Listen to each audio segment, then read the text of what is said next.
নানির বাড়ি যেতে লেগে আরেকটু হলে ওপারে চলে যেতাম, মানে ভেবেছিলাম নর্মাল একটা জার্নি হবে, কিন্তু এত ভয়ঙ্কর হবে জার্নিটা আমাদের ধারণাই ছিল না। আসসালামু আলাইকুম, আমি অর্ক। মেলা দিন ধরে নানি আমাকে ডাকছিল নানির বাড়ি যাওয়ার জন্য। ফাইনালি আজকে সেই খুশির দিন, আমি যাচ্ছি। মেলা দিন ধরে যাওয়ার কথা চলছিল, কিন্তু যখনই যেতে চাই তখনই আবার কেন জানি ট্যুর প্ল্যান হয়ে যায়, ট্যুরে যাওয়া হয়ে যায়, দিয়ে আর নানির বাড়ি যাওয়া হয় না। ফাইনালি আজকে হচ্ছে।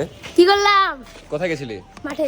ভেবেছিলাম আমার ছোট ভাইকেও নিয়ে যাবো, কিন্তু ওর আবার পরীক্ষা চলছে, তাই নিয়ে গেলাম না। পরীক্ষার ক্ষতি করে নিয়ে যাওয়া যাবে না, পড়াশোনা আগে। আর এটা আমার বাড়ির সামনের রাস্তা, সুন্দর রাস্তার এখন ভয়াবহ অবস্থা, কারণ ফ্লাইওভারের কাজ চলছে। কবে শেষ হবে আল্লাহ জানে। এই ভাইটার তাকানা দেখে মনে হচ্ছে ওই ভাই আমার শিওর ভিডিও দেখে। আর আজকে খুবই সুন্দর প্ল্যান ছিল, একদম ভোরবেলা সূর্য ওঠার আগে বের হয়ে যাবো, কিন্তু বের হতে হচ্ছে আমাদেরকে সূর্য ডুবার পরে। সব দোষ আমার সেকেন্ড ওয়াইফের, মানে আমার বাইকের। ওর মাথার সমস্যা হয়ে গেছে, স্টার্ট লিচ্ছে না কেন জানি সকাল থেকে। এই সূর্যি মামা ডুবিস না রে, ডুবিস না, রাতের বেলা যেতে ভয় লাগবে নানির বাড়ি। আর আমার পুরো শৈশব এই মাঠে কেটেছে। এখন যেভাবে মানুষজন খেলছে, আমি একসময় সারাদিন এখানে খেলতাম। আর আমার সাথে এই ঝামেলাও আজকে নানির বাড়ি যাবে। আমার চেয়ে ওই বেশি এক্সাইটেড। ওর কেন জানি আমার নানির বাড়ি খুবই ভালো লাগে, তাই বললাম যে চল তুইও। আর এখানে মারামারি করছিলাম আমরা একটু। আর আমি যখনই ক্যামেরাটা একটু বের করি, আর তখনই আমাকে জ্বালাই, মানে আমাকে না জ্বালালে ওর পেটের ভাত হজমই হয় না।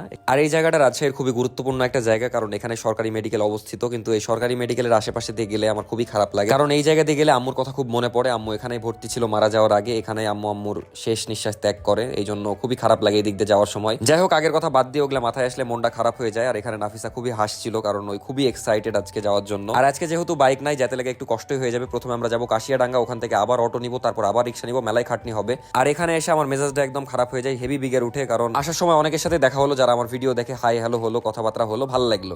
কিন্তু এক দেশের ছেলে এসে আমার মাকে তুলে গ্যাল দিয়ে চলে গেল। মানে ভাই, আমার উপর বিগের থাকলে আমাকে গ্যাল দিবি, আমার মাকে কেন গ্যাল দিচ্ছিস? মানে তুই যে বস্তির ছেলে, এটা প্রমাণ দেওয়ার দরকার নাই তো। যাই হোক, ওকে ভিডিওতে দেখাতে পারলে খুব ভালো লাগতো, আর দুইটা গ্যাল দিতে পারলেও ভালো লাগতো, কিন্তু আমার গ্যাল দেওয়ার অভ্যাস নাই, বিশেষ করে ভিডিওতে। যাই হোক, ভিডিওতে ফিরে আসি। আমার নানির বাড়ি আমার বাড়ি থেকে 35 কিলোমিটার দূরে। আমি অনেক দূরে চলে এসেছি, কাশিয়াডাঙ্গার একটু আগে আছি, নাবিলের বাড়ির আশেপাশে। এই জায়গায় আবার দেখছি ফ্লাইওভারের কাজ মেলা দূর হয়ে গেছে, পিলারও হয়ে গেছে। আর মেবি ফ্লাইওভার শুরু হবে এখান থেকে, আর আমাদের বাড়ির ওদিকে শেষ হবে। আমার বাড়ির সামনে তো শেষ দেখলাম, ওর পরে আর ফ্লাইওভারের ইয়া নাই, কোনো পিলার নাই। ফ্লাইওভার হতে মেলা দেরি আছে। যাই হোক, যখন হবে দেখাবো আপনাদেরকে। আর এই বাড়িটা দেখে তো পুরো ফিদা হয়ে গেছি ভাই, খুবই সুন্দর লাগে এই বাড়িটা আমার কাছে, কিন্তু কার বাড়ি ওটা জানি না। যাই হোক, কাশিয়াডাঙ্গা চলে আসলাম, আর সূর্য একদম প্রায় ডুবে গেছে। কিন্তু সমস্যা শুরু হয়ে গেল আমাদের এখন থেকে, কারণ নাফিসা বাসে যাইতে পারে না। আবার বাসটা সমস্যা নাই, কিন্তু ওর সমস্যা মেয়ে মানুষ, বুঝছেনই তো। তাই এখন যেতে হবে অটোতে। অটোতে আবার খুবই রিস্ক, বিশেষ করে রাতের বেলা। দিনের বেলা তাও সমস্যা নাই। যাই হোক, অটোতেই রওনা দিয়ে দিলাম। আর আমাদের সামনে বসা এই বাচ্চাটা খুবই কিউট ছিল, আমাকে ললিপপ খাওয়ার জন্য দিয়েছিল, দিয়ে আবার আমি ওকে ফেরত দিলাম, ও আবার চুষতে লাগলো। যাই হোক, তারপরে আবার সবাই নেমে গেল, ফাঁকা অটোতে আমরা আঘাত লাগলাম। কিন্তু সামনে যে আমাদের জন্য এত ভয়ঙ্কর কিছু অপেক্ষা করছিল, আমাদের ধারণার বাইরে ছিল এটা। আর এই রোডটা ভাই আসলেই ভয়ঙ্কর, বিশেষ করে রাতের বেলা। এর আগে আমি যতবার বাইক নিয়ে গেছি ততবারই আমি বলেছি আর জীবনও ভাই এই রোড দিয়ে যাবো না, কারণ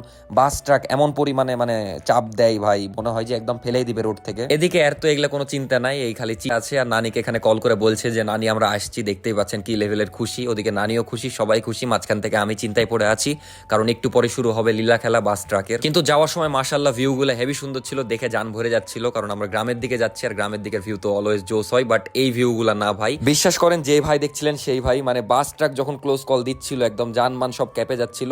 দিয়ে বিগারে তো অটোওয়ালা মামা বলছিল যে মামা প্রেমতলি, মানে ভিতর দিয়ে যাবে, যেন বাস ট্রাকের চাপ না খাইতে হয়। বলছিল এক্সেস চাপ মারছে ওরা। আমি বললাম যে চলেন, যেদিক দিয়ে সুবিধা হয় আপনার। বাট পরে মানে হাইওয়ে দিয়ে গেল, কিন্তু এই মোমেন্টটা এই মোমেন্টে ভাই যে ভয়টা লেগেছিল, অটো পুরো সাইডে দাঁড়িয়ে গেছিল। এদিকে নাফিসা তো হেভি ভয় পেয়েছে, প্লাস খুবই ঠান্ডা লাগছিল। আপনারা জানেনই তো গ্রামের দিকে বেশি ঠান্ডা হয়, কিন্তু ভাই এত ঠান্ডা কেন, মানে পুরো মরে যাচ্ছিলাম যেতে লেগে। আগে যদি জানতাম যে এত ভয়াবহ একটা জার্নি হবে, তাহলে জীবনেও ভাই সন্ধ্যার পরে যেতাম না। আর এগুলা হলো ড্রাগন বাগান, যেগুলো দেখতে খুবই সুন্দর লাগছিল। রাতের বেলা লাইট জ্বলছিল, দিনের বেলা যাই আপনাদেরকে দেখাবো নি, রাতের বেলাও যাবো নি যদি সুযোগ পাই। এই শালার ট্রাকগুলো আমার এক্সের চেয়েও ভয়াবহ, মানে ভাই যে ভয়টা দেখিয়েছে। যাই হোক, আলহামদুলিল্লাহ এত কষ্টের পর, এত ভয়াবহ একটা জার্নি করার পর আমরা পৌঁছালাম গোদাগাড়ি। কিন্তু এখান থেকে আরো যেতে হবে, সেটা আমরা রিক্সায় যাবো। তার আগে নানির জন্য একটু ফলমূল কিনে নেবো, আর আমার পিচ্ছি পিচ্ছি মামাতো ভাইদের জন্য চিপস জুস হ্যান ত্যান, ওরা যা যা পছন্দ করে সবকিছু কিনে নিচ্ছিলাম। তারপর ওখান থেকে আবার রিক্সা নিলাম। রিক্সায় যাওয়ার সময় আরো বেশি ঠান্ডা লাগছিল, কারণ একদম সামনে ফাঁকা। ওখানে তাও তো অটোতে ভাই সামনে কাঁচ ছিল, যে কারণে ঠান্ডাটা আটকাচ্ছিল। বাট এখানে আরো বেশি ঠান্ডা। ঠান্ডাতে একদম হাত টাত সব জমে গেল, মানে কিছু ফিল করতে পারছি না। আর এই ঠান্ডার মধ্যে জুস খাচ্ছে ভাই।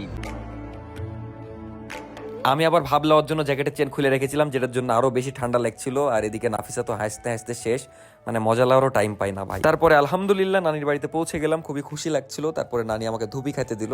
এটা আবার আমাদের ওদিকে ভাপা বলে অনেকে, আমি আবার ধুপি বলি, ছোট থেকে ধুপি বলে আসছি। ওটাই খেলাম মজা করে। তারপর আবার নানি আমার জন্য কবুতরের মাংস রান্না করেছিল, ওটাও খেলাম, খুবই মজা লাগলো সব মিলিয়ে। দেখায় দে আর কি, এখন ভয়েস দিচ্ছি, দিয়ে ঘুমায় যাবো। তো দেখা হচ্ছে নেক্সট ভিডিওতে। নানির বাড়ি আসার ভিডিও কেমন লাগলো অবশ্যই কমেন্টে জানাবেন। দেখা হচ্ছে পরবর্তী ভিডিওতে। আসসালামু আলাইকুম।